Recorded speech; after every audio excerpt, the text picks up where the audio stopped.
Car రెంట్‌కి తీసుకుని సరదాగా బయటకు వెళ్ళాలనుకుంటున్నారా? అయితే వెంటనే ఈ నెంబర్‌కి కాల్ చేయండి. నమస్తే, వెల్కమ్ టు సుమన్ టీవీ. ప్రస్తుతం మనతో పాటు ఉన్నారు మేనేజ్మెంట్ కన్సల్టెంట్ సంపత్ సముద్రాల గారు. నమస్తే sir. Sir, US green card cap అంటే దీన్ని తీసివేయడం వల్ల మన ఇండియన్ నిపుణులకి ఎలాంటి బెనిఫిట్స్ ఉంటాయి? అసలు లాభం ఏమైనా ఉంటుందా? ఏమైనా లాసెస్ ఉంటాయా? అంటే ఏం చెప్తారు సార్? మీరు యుఎస్ని చాలా క్లోజ్గా ఫాలో చేస్తున్నట్టున్నారు. You are very very excited about it. అయితే the subject what you are talking about is actually music to ears for all Indians. You understand my point? అక్కడ ఉన్న వాళ్ళే కానివ్వండి, ఇక్కడి నుంచి వెళ్ళాల్సిన వాళ్ళకే కానివ్వండి, ఒకవేళ నిజంగా క్యాప్ తీసేసి ఓకే ఇలా చేసినట్టయితే it is going to be a great opportunity for Indians. It's a welcome change. Yes. It's a welcome change. మనం అంతకుముందు ఇప్పుడు వీడియోలో కూడా మాట్లాడుకున్నాం, అందరూ మిడిల్ క్లాస్ వాళ్ళందరూ కూడా యూఎస్కి వెళ్ళాలి, బయట దేశాలకు వెళ్ళాలని చూస్తారు అని అనుకున్నాం. అలాంటి యువతకి కూడా this is going to, because ఇంతకుముందు ఏమయ్యేదంటే కొన్ని తరాలుగా డికేడ్స్గా గ్రీన్ కార్డ్ కోసం అని వెయిట్ చేస్తున్న వాళ్ళు ఉన్నారు. సో పోవడం H1B వీసాతో వెళ్ళిపోతారు కదా, వెళ్ళిపోయిన తర్వాత దాని ఎక్స్టెన్షన్ ఇంకేదో చేయడం, L1 అనడం, ఇలా they have lot of other areas working on. కానీ పర్మనెంట్ రెసిడెన్సీ రావడం, గ్రీన్ కార్డ్ రావడం used to be a big challenge. దీనికంటే ఎందుకుని అని అంటే క్యాప్ సిస్టమ్ కూడా ఎందుకు పెట్టారు అని అంటే, మరి లేకపోతే అలౌ చేసేస్తే, ఇప్పుడు మీరు డల్లాస్ పోయి చూసినట్టయితే సగం హైదరాబాదే కనిపిస్తుంది అక్కడ. మిర్చి బండిలు, పానీపూరి బండిలు కూడా అవతరించాయి ఆ స్ట్రీట్స్లో. You understand my point?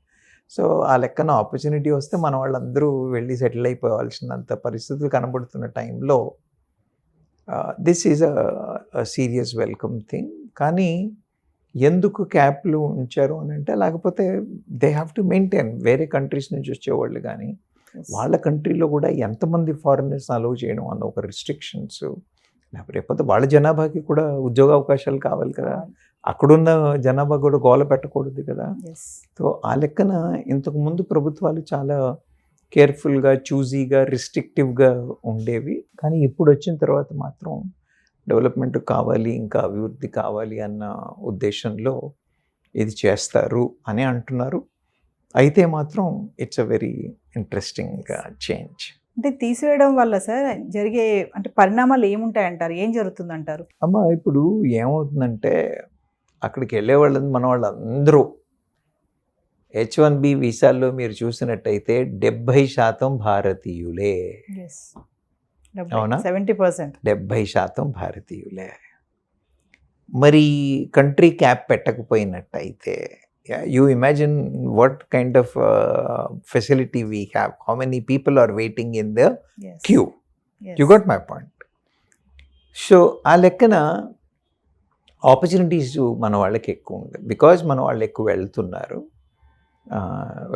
కాబట్టి ఈ రెస్ట్రిక్షన్స్ తీసేసినట్టయితే this is going to add value to people, both who are already migrated and people who are in the process of or who are ambitious, have plans to move into that country either for education or further and get settling ante.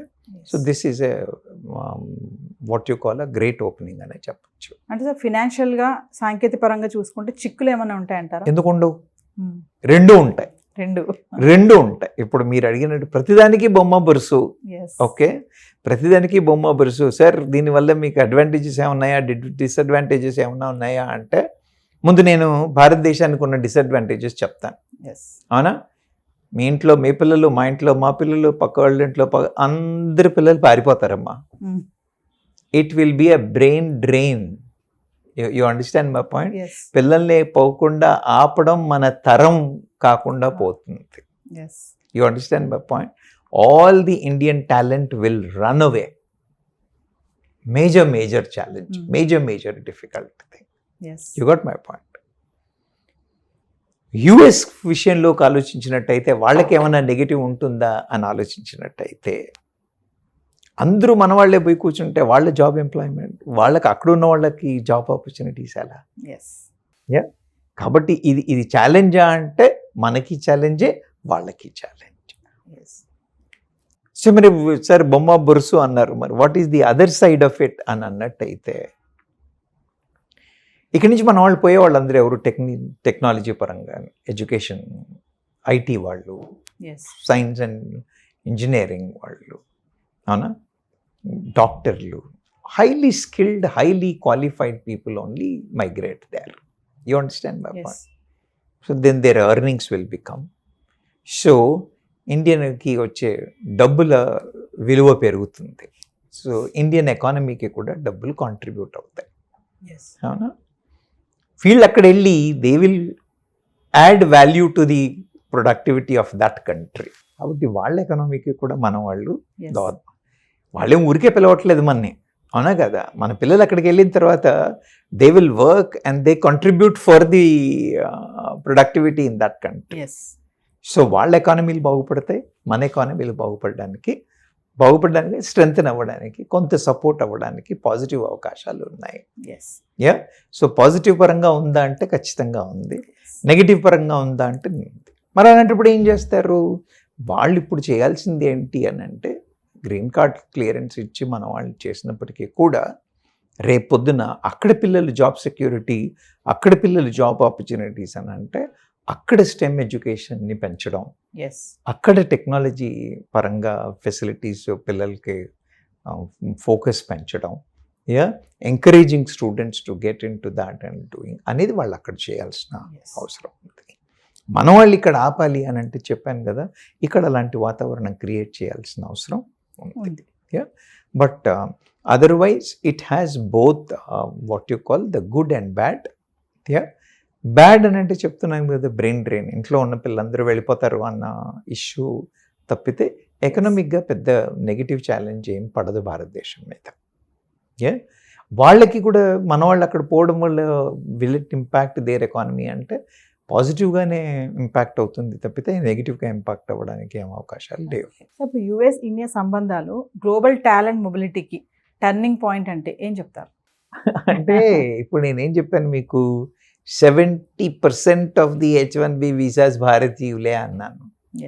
యుఎస్కి పోకపోతే మన వాళ్ళు Canada అన్నారు, Canada కాకపోతే Europe అన్నారు, Europe కాకపోతే ఇంకా New Zealand అన్నారు, Australia అన్నారు, అవునా కదా. మన వాళ్ళు ఎప్పుడు బ్యాగ్ ప్యాక్ చేసుకొని రెడీగా ఉన్నారు.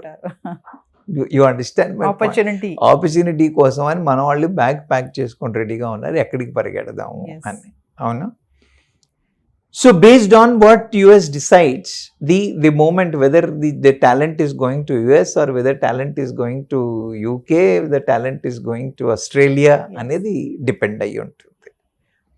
ఐడియల్గా పెద్ద దేశం కాబట్టి, ఆపర్చునిటీస్ చాలా ఉన్నాయి కాబట్టి, పెద్ద థిక్లీ పాపులేటెడ్ స్టేట్ కంట్రీ కాదు కాబట్టి మన వాళ్ళంతా యుఎస్ పరంగా చూస్తూ ఉన్నారు, అవునా.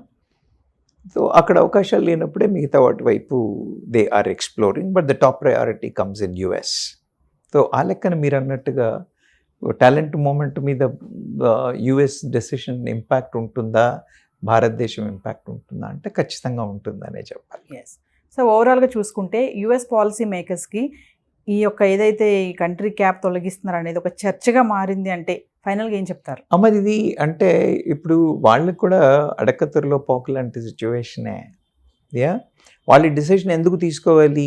దే హ్యావ్ టు గెట్, వాళ్ళ ఎకానమీ బాగుపడాలి, వాళ్ళ ప్రొడక్టివిటీలు పెరగాలి, వాళ్ళ ఎకానమీ బాగుపడాలి. ఓకే, అలా కాంట్రిబ్యూట్ చేసే వాళ్ళలో చూసినట్టయితే అనా, ఎప్పుడైతే నువ్వు క్యాప్ పెట్టి ఎప్పుడైతే ఈ కండిషన్స్ పెట్టినప్పుడు then what happens, they also have to compromise on some selections and some things like that.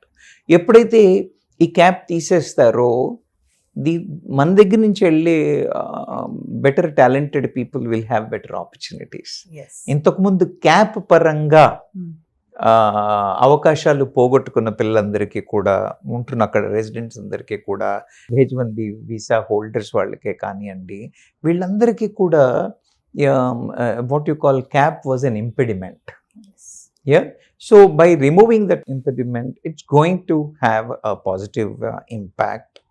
But at the same time, what I told you, ఎప్పుడైతే ఇలాంటి గేట్లు తీసేసి ఇక్కడ జనాభా అక్కడ పెరిగితే అక్కడున్న యువత పరిస్థితి ఏంటి, ఎస్ వాళ్ళ వాతావరణం ఏంటి, అక్కడ వాళ్ళ కండిషన్స్ ఏంటి అనేది దాన్ని చాలా బ్యాలెన్స్డ్గా చూసుకుని లాజికల్గా ప్రజెంట్, బికాస్ అక్కడ గవర్నమెంట్ కూడా అక్కడ ప్రభుత్వాలు కూడా వాళ్ళ ప్రజానికానికి జస్టిఫైయబుల్ రీజన్గా చూపించి ఎస్ వాళ్ళు ఇది చేయడం వల్ల ఏమిటి కంట్రీకి బెనిఫిట్, ఏమిటి వాళ్ళకి బెనిఫిట్ అని డెమాన్స్ట్రేట్ చేసి ప్యారలల్గా వాళ్ళందరి అభివృద్ధికి సరిపడే ప్రాజెక్ట్స్ కానీ ప్లాన్స్ కానీ ప్రత్యామ్నాయ ప్రయత్నాలు కానీ చేస్తే అప్పుడు ఇట్ ఈస్, అందుకని it is a real challenge for them to balance out between these two things and get a decision.